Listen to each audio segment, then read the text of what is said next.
everyone. I'm Everton de Oliveira, the Professor Agua from the Groundwater Project. And I'm very glad to bring to you here today Martin Appold. He's put a great book for us. I love the book. It's very, very interesting, and it's going to be very useful for you if you're working with groundwater and if you're a geologist or working with mining. That's very, very interesting. Thank you very much for a great work. Martin Appold is a professor of geological science at the University of Missouri. Dr. Appold studies the physical and chemical behavior of subsurface fluids using numerical modeling and petrology. His research has focused on hydrothermal and mineral deposits, hydrocarbon transport, and CO2 sequestration. Very good. He teaches courses in general groundwater hydrology, groundwater modeling, hydrogeologic processes, and geochemistry. Wow. He received the Geological Association of Canada's Julian Boldy Award in Mineral Deposits Research in 2000. He's a fellow of the Society of Economic Geologists. He's a former associate editor of Geofluids, and he's a current editor of the Hydrogeology Journal. Welcome, Martin. Welcome. Thank you. Let me make the presentation of the co-author of yours, Grant Garvin. Grant Garvin is not present, but let's talk about him a little bit. He's a professor emeritus of hydrogeology at Tufts University. He's a groundwater geologist who studies hydrogeologic, geothermal, geochemical, and hydromechanical processes in the Earth's shallow crust. Ore deposits, hydrothermal vents, petroleum seeps, oil migration, and diagenetic fluids have all been the primary objects of his research. Grant was the founding North American editor of the journal Geofluids and served as an associate editor of the American Journal of Science during 1990 and 2022. His awards and honors included 2 senior Fulbright Awards at the University of Tasmania and a U.S. Department of Energy Award for outstanding contributions in geoscience research. He was also the recipient of a U.S. Presidential Young Investigator Award and was honored with the O.E. Mainzer Award from the Geological Society of America. He also been honored with the A.I. Leverson Memorial Award from the American Association of Petroleum Geologists. Very good.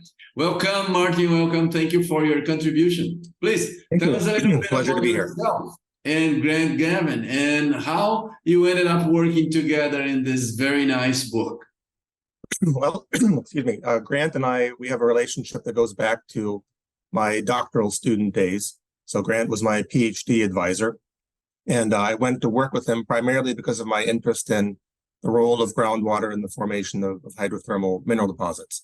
So he was one of the people who stood out in the field at that time when I was looking to do my PhD, and so that's how our relationship initially formed. And Grant had initially been invited to contribute to this project, and so then he invited me to contribute as well. Well, that's very good. That's very good, and it was a very fruitful relationship because the book is very good. So I read the book and I see the text, because some people might think this is a heavy topic, but I believe the text is very light, and it gives us a good understanding of hydrothermal ore formation.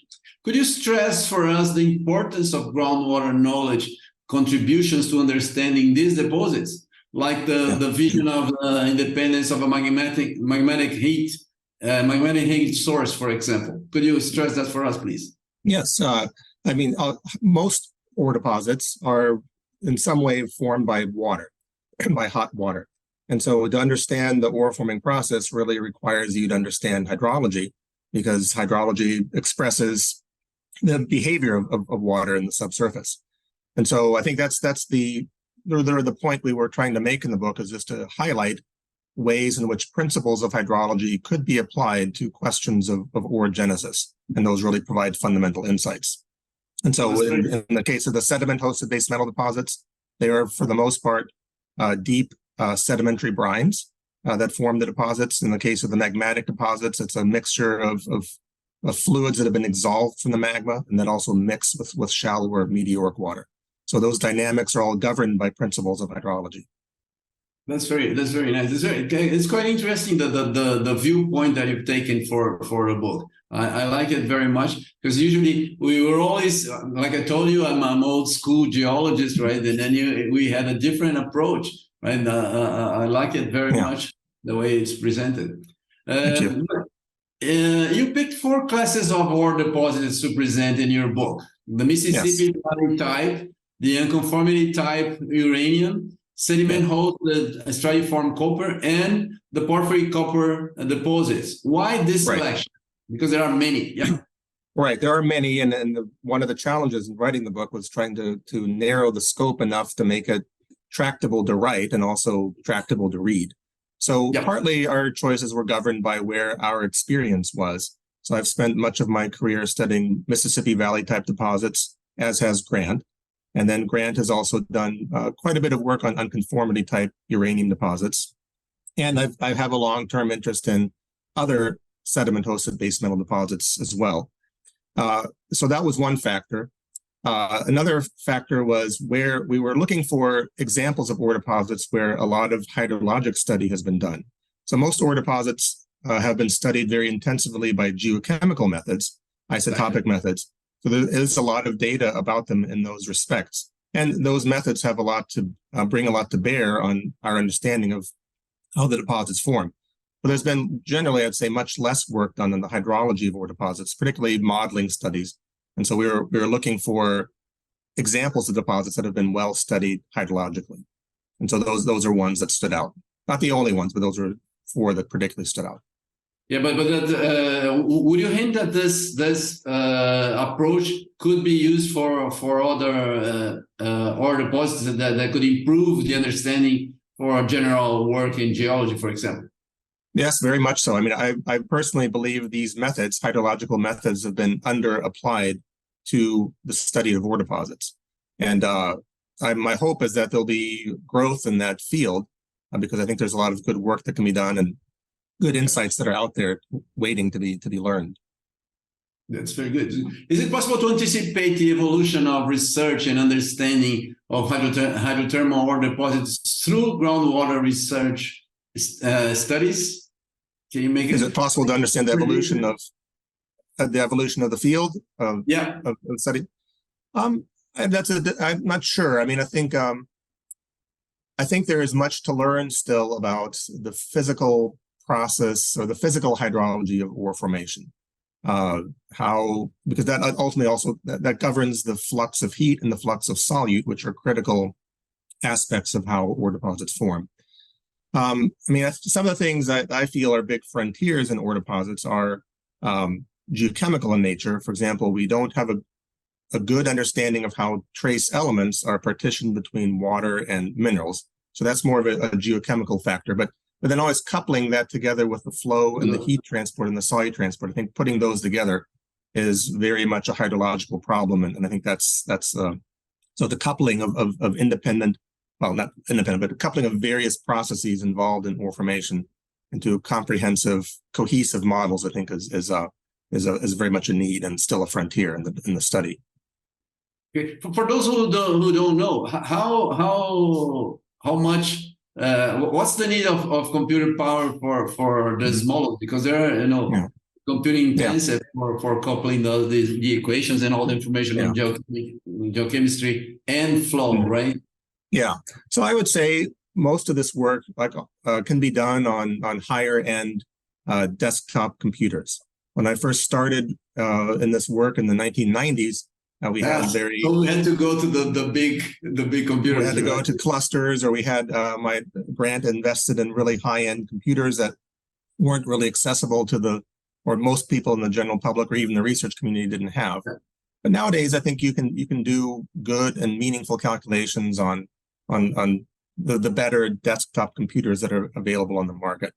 I would also say probably the slowest part of any simulation is always the geochemical part.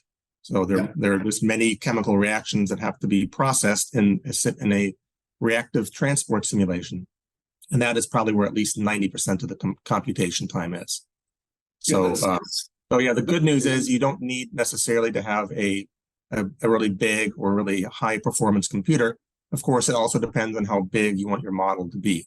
So, but for normal, for common, typical sized numerical grids and problem sizes, domains, and numbers of chemical constituents, I would say you can do a lot of good work on a normal desktop computer and have simulations that run on the order of hours to days to weeks.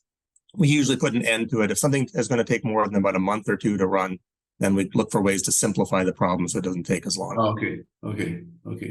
But then that's welcome, right? Because it's then we can have more people working on that. Those computers are affordable for research in general. Most researchers probably already have that kind of equipment in their labs. Yeah, that's very, very nice. Very nice. Okay, so another point that I'd like you to bring to us is that your book has lots of exercise and problems to work around. Yes. And they're very nice. So what is that the idea? Is this for professors only, or you think the people can do on their own following the exercise? Well, I like them. Yeah, I think they're pitched to be accessible for students. In fact, actually all of them. Some of the questions came from Grant and some of them came from me. But I know my questions all came from previous courses that I've had. One in particular that I call hydrogeologic processes, which is basically looks at the role of groundwater in geologic processes, including ore formation. So some of those problems have come from problem sets from that class. And I'm pretty sure that's also the case for Grant's questions. I remember a couple of them from my days as a student. But so yes, they're definitely meant to be accessible for students and useful for students, but not limited only to them either. No, I believe so. I wanted you to say that, but that's my feeling. Of course, I didn't have time to work through the exercise, but I read them through, and I believe it's going to be a great help for students to work on their own, which is the idea for the book. Very good. So thank you very much. Please, could you add your final remarks? And I'd like to congratulate you both for this great book. I really enjoyed reading it. I think it's a great book for people to understand the processes and dive into the topic in a light way. Congratulations for a job well done. Well, thank you. It's been a pleasure to be part of this project. I think the project is going to be very valuable for people for a long time to come. And this is a niche or an aspect I think is maybe less studied in hydrogeology than others are. But I find hydrothermal ore deposit formation to be really an interesting topic and very much a function of groundwater flow and transport. And I think principles of hydrogeology have a lot that they can contribute to very fundamental questions of orogenesis. So hopefully the book will stimulate some interest in that field. Yeah, it's good. I like being a geologist. I think this book is affordable for non-geologists as well because of the approach you've used. Very good. It's very good. Thank you. Thank you. Thank you. Thank you very much then. All right. Good to be here. So thank you. We had here Martin Appold, and he presented the book Groundwater and Hydrothermal Ore Deposits. I do recommend you to take a look. It's free above all, but it is very good. It's worth more than you're going to pay for it. You're going to learn a lot and you're going to do a great job by understanding the hydrothermal work that they've done. Thank you very much, Martin, and welcome again.